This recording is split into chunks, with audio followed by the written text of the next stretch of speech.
Cette vidéo est un Fermez-la vieux dossier, une rediffusion. Cet épisode, diffusé le 29 juin 2017, était sorti dans la période du film Wonder Woman. D'ailleurs, pas mal de mauvaises langues sont allées dire que je disais du bien du film uniquement parce que c'est une super-héroïne. Malgré le fait que je montre dans cette vidéo que le genre des super-héroïnes était pourri jusque-là. Donc non, être un film de super-héroïne est loin d'être mon seul critère. Et même pour le fait que ça met en scène une femme réellement forte et non une nunuche ou une bimbo comme les autres films de super-héroïnes, non, parce que je défonce Elektra qui répond aussi à ces critères malgré sa nullité. Non, je le dis en début de vidéo, Wonder Woman est le premier film appréciable de super-héroïne. Je m'étale pas trop sur la critique de ce film pour me concentrer sur le sujet qui est le problème général de ces films, mais là j'en profite. J'ai trouvé Wonder Woman excellent, c'était même objectivement le mieux raconté et exploité du DC Extended Universe. Le film est grosso modo Man of Steel en moins percutant, mais en bien mieux géré en termes de narration, de personnages et de thématiques. Les acteurs sont top, l'histoire propose une bonne confrontation entre la naïveté et le réel, et même le méchant, beaucoup critiquent le fait qu'il a une apparence pas crédible, oubliant totalement le fait que ce méchant avait pour particularité de ne pas être soupçonnable comme méchant, de casser l'idée de mal absolu de notre héroïne.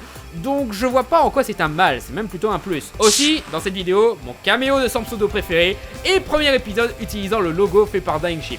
Bonne vidéo à tous! Salut Hermite, j'aimerais ton avis sur mon prochain sujet, c'est sur le film Wonder Woman. Là, je crois que tu vas avoir des problèmes, là, non? Je veux dire, y a pas l'actrice Gal Gadot, là, qui a fait des déclarations sur le conflit israélo-palestinien, ou un truc du genre vachement polémique? Je parle cinéma dans cette émission, pas politique. Je sépare l'artiste de la personne ayant ses opinions politiques. Vouloir pourrir la carrière d'une actrice talentueuse pour une différence d'opinion est contre-productif. Et puis de toute façon, je ne m'engagerai pas dans un débat sociopolitique moralement flou. D'accord, je vois. Dans ce cas, tu me vois rassuré, on fait comme ça. Alors, du coup, tu parles de quoi dans ta prochaine vidéo? Du genre des super-héroïnes et de comment on traite les femmes comme de la merde dans l'industrie de la fiction.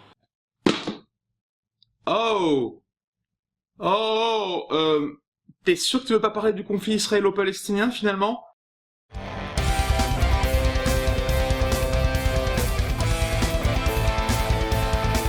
Dernièrement est sorti le film Wonder Woman, et là où tous les fanboys acclament le film pour être le premier bon film du DC Cinematic Universe, moi j'acclame le film pour être le premier bon film de super-héroïne tout court. Ouais, avant que les super-héroïnes puissent être les badass que l'on connaît aujourd'hui, les productions de super-héroïnes étaient incroyablement mauvaises. Saturday Night Live a fait un sketch parodiant ce que pourrait donner un film centré sur l'Avenger sous-estimé Black Widow en y collant tous les clichés de films pour filles. Sketch très drôle qui confirme en plus le talent de l'actrice Scarlett Johansson qui se donne à fond dans un sketch qui se moque d'elle-même. Mais qui fait beaucoup moins rire quand on se rend compte que c'est exactement comme ça qu'était traité le concept de super-héroïne. Pour dire la dèche, à peine quelques jours après que ce sketch soit diffusé, la première bande-annonce de la série télé Supergirl fut mise en ligne, confirmant qu'il reprenait ce que le sketch moquait au premier degré. Ah, je savais pas qu'il y avait une nouvelle saison des Glibbity. C'est une série de super-héros, maman. Ah. Et donc, maintenant que c'est possible de faire des bons films de super-héroïnes, enfin non, ça a toujours été possible, il suffit de voir le long métrage d'animation Wonder Woman. Ce film date de 8 ans, putain. Ça fait 8 ans qu'on a confirmé qu'on pouvait en faire des bons films. Mais maintenant qu'on l'a prouvé au grand public, étudions un petit peu la question. Pourquoi on n'arrivait pas à en faire des bons films avant ça? La même chose avec des nichons, pas si évident. Comme l'a très bien souligné le sketch de Saturday Night Live, le problème des productions de super-héroïnes, c'est qu'ils sont persuadés que parce que le personnage principal est une femme, ça doit donc être différent de ce qu'on fait quand c'est un homme. À ce moment-là, deux cas de figure se sont concrétisés. La première, on vise le public féminin, ou en tout cas ce que les producteurs pensent que le public féminin veut voir. Donc quand on fait un film Supergirl, il faut que ce soit une princesse Barbie qui s'extasie devant des fleurs, va au lycée, ne pense qu'à sa taille de soutien-gorge ou au beau mec, sans rien pour justifier son statut de femme forte. Si ce n'est la voir poutrer des violeurs dès qu'elle pose le pied en ville. Mais à part ça, hein... C'est ça ce que vous voulez être les femmes, n'est-ce pas? T'aurais pas la même Harley Quinn? Oui, mais pourquoi tu veux une poupée Harley? Chut, c'est un secret.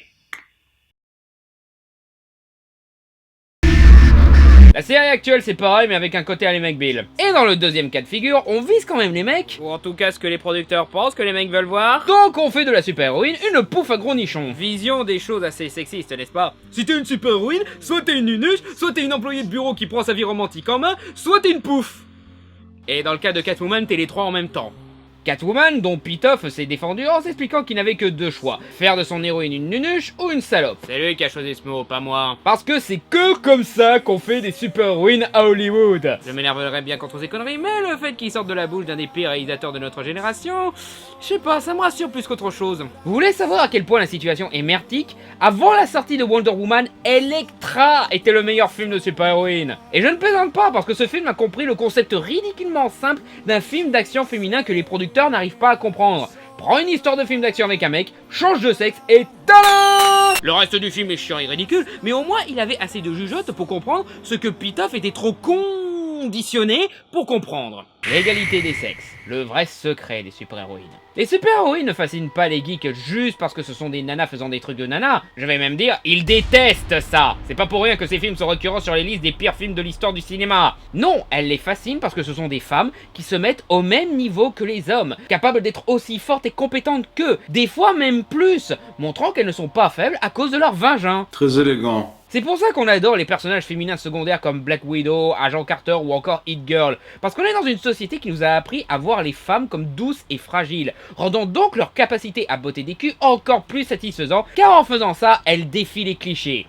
Même si certains personnages de femmes fortes tombent dans le cliché chiant, bien sûr. Et du coup, en prenant cette donne, faire un bon film de super-héroïne est très facile. Prends un film de super-héros, change de sexe, et voilà, règle 63 les amis. Bon, j'exagère un peu, mais voilà. Wonder Woman prend Captain America mais avec une femme. Jessica Jones fait une histoire de film noir mais avec une femme en détective privé. Tu peux même te permettre de rajouter des thématiques féminines matures, genre comment les femmes étaient considérées à une certaine époque ou encore l'oppression sexuelle. Ça change des sacs à main et des amourettes de lycée comme dans Totally Spies, hein. Mais ne force rien et fais-le surtout pour exploiter les personnages et ce qu'elles représentent, en faire de vrais humains tridimensionnels. Le faire juste parce qu'il faut le faire parce que ce sont des femmes, c'est ce qui amène à le cliché chiant parce que l'histoire se force et n'est plus passionnée. Et ça s'applique pas qu'aux super-héroïnes, mais aux films d'action en général. Ripley dans Alien, l'une des plus grandes badass du cinéma, à l'origine ça devait être un mec. Ils ont juste changé son sexe dans le script et voilà, femme forte. C'est prouvé par le fait qu'à aucun moment le film n'évoque le fait que Ripley est une femme. C'est qu'à partir du 2 qu'on exploite cette donnée en faisant d'elle une puissante figure maternelle, une lionne défendant ses petits face à littéralement une reine de colonie, la rendant encore plus badass. Prouvant qu'une héroïne peut être plus badass qu'un héros. Et c'est justement ce qu'on veut voir dans les films d'action,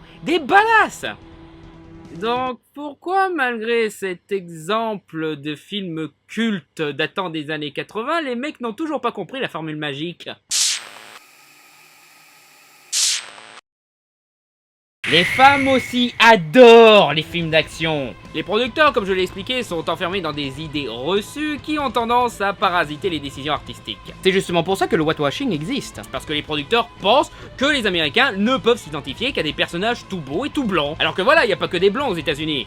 Puis, ils sont pas tous beaux, hein. Et surtout, les humains normalement constitués, qui ne sont pas des psychopathes, ont la capacité d'empathie. Et donc, s'identifier à des personnages qui soient blancs, noirs, chinois, arabes, hommes, femmes, humains, animaux, aliens, entités émotionnelles, jouets, objets ou nourriture.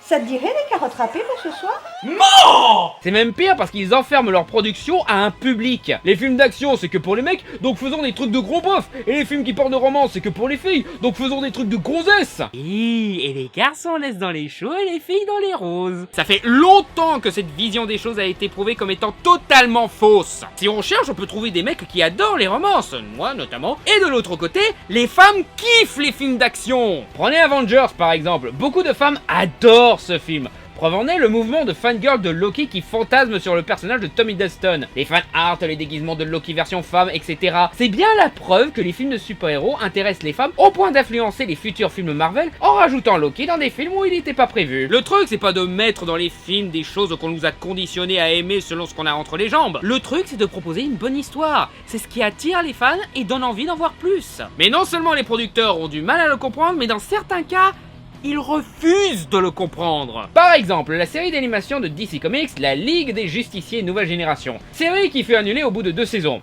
Oh, pas parce que la série était détestée et n'avait pas de bons chiffres, au contraire, elle avait un bon succès et avait une bonne communauté de fans. Non, elle a été annulée parce que les producteurs ont remarqué que les fans étaient en grande partie des femmes. Et donc ont annulé la série, car selon eux, je cite, « Les filles n'achètent pas des jouets !»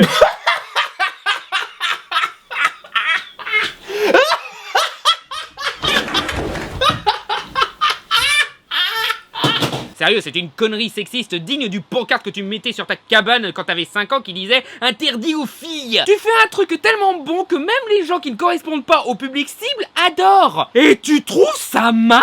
Je veux dire, vous imaginez si les mecs produisaient My Little Pony? Apparemment, le plus gros de notre fanbase n'est pas composé en majorité de petites filles comme on le pensait, mais d'adultes dans la trentaine. Oh. Merde alors. Bah annulez la série. Ah bon? T'es sûr? Ce serait pas mieux d'avoir une notoriété comme étant une bonne série pour enfants qui peut aussi plaire aux adultes? On s'en fout, ça fait pas vendre des jouets. Ah bah non, je suis désolé, je vais même dire, le fait que les fans aient l'âge de travailler et d'avoir un compte en banque, ça fait vendre encore plus que si c'était de simples gamines avec leur argent de poche. Tremblez Internet, car vous allez voir un monde sans pronise. Et qu'est-ce qu'ils ont fait quand ils ont compris qu'ils avaient un potentiel public auprès des femmes? Relancer la série qui avait prouvé que les filles pouvaient aimer? Non!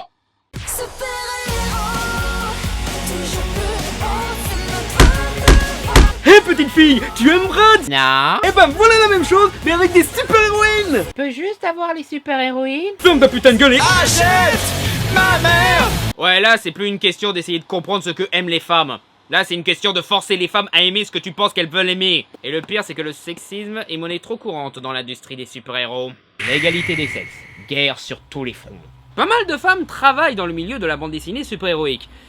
Mais souvent elles ne sont pas bien considérées. Puis surtout faut voir comment les femmes sont représentées dans la plupart des comics. Avec des costumes sexy pour rien, genre Supergirl qui porte une jupe. Je veux dire, tu voles connasse. Pourquoi? Ou encore ce que j'adore appeler le torticolis sexy. Ça fait plus mal qu'autre chose. Un milieu qui met en avant des artistes comme le sexiste et fasciste Frank Miller, qui est allé jusqu'à demander une case d'un gros plan sur le cul de Vicky Vale dans All Star Batman et Robin, juste pour pouvoir assouvir sa perversion, et qui a réussi à abuser du côté sexy de Catwoman. Encore plus que le film de Pitoff. Puis on a le célèbre Scott Lobdell. Oh, pas célèbre pour être un bon ou un mauvais auteur de comics, mais célèbre pour être un connard pervers qui a harcelé ses collègues féminines, notamment une durant une interview. Lors du Comic-Con, devant des milliers de personnes. Crétin! Et de l'autre côté, ce connard pervers a réécrit dans ce comics la super-héroïne Starfire, personnage certes sexy et espiègle à la base, mais généralement digne, gentille, douce, sage, combative et modèle pour les petites filles et adolescentes fans de Teen Titans, en une nympho de l'espace qui se balade tout le temps à moitié à poil et qui couche avec des mecs qu'elle connaît à peine parce que elle s'ennuie. Donc ouais, à ce stade, c'est plus une question de comprendre une formule, c'est une question d'avoir un cerveau. Cela dit, ça commence à se calmer. Grâce aux progrès sociaux et à Internet. Mon émission a pour but de ramener à la raison des critiques exagérées sur Internet. Mais quelquefois, les critiques sont méritées et permettent d'améliorer les choses. Certains aiment pointer du doigt les quelques féministes extrémistes qui donnent une mauvaise réputation à leur cause, mais un vrai militantisme féministe positif a pris son essor sur le net, dénonçant le harcèlement sexuel banalisé et demandant une meilleure représentation de la variété de notre monde. La société a commencé à changer, et donc les industries de la fiction doivent changer avec elle. De moins en moins de BD abusent de l'exploitation sexy de ces personnages féminins en profit d'héroïnes admirables, même des jeux vidéo comme Mortal Kombat, célèbres pour abuser de design sexy, se sont calmés et proposent des designs plus respectueux et badass, au point que Wonder Woman, dans ses représentations live, est passée d'une poupée Barbie à une dictatrice qui a tout le temps ses règles, à une vraie super-héroïne digne et badass, qui inspirera les nouvelles générations de jeunes filles à ne pas s'enfermer dans les clichés qu'on lui impose et montrer sa vraie force. Malgré quelques connards qui se plaignent que Gal Gadot n'a pas assez de nichons, et quelques féministes extrémistes qui se plaignent qu'elle a les aisselles rasées. Ouais, si le fait qu'on arrive à peine maintenant à faire un bon film de super-héroïne ne l'avait pas assez prouvé, on a encore du boulot pour considérer comme il faut nos héroïnes. Attends, je viens de me rendre compte d'un truc. Pendant tout ce temps, je parle de super-héroïnes et de nana balèze. Pas une seule fois, j'ai évoqué Buffy contre les vampires. Qu'est-ce qui va pas chez moi? Merci d'avoir regardé cette vidéo. N'hésitez pas à liker, à commenter et à vous abonner. Et n'hésitez pas non plus à déposer un don pour soutenir l'émission sur mon compte Tipeee, où vous aurez des contreparties comme des badges, des t-shirts ou des choix de sujets pour des petites vidéos. Merci encore pour votre soutien et à bientôt sur Fermez-la.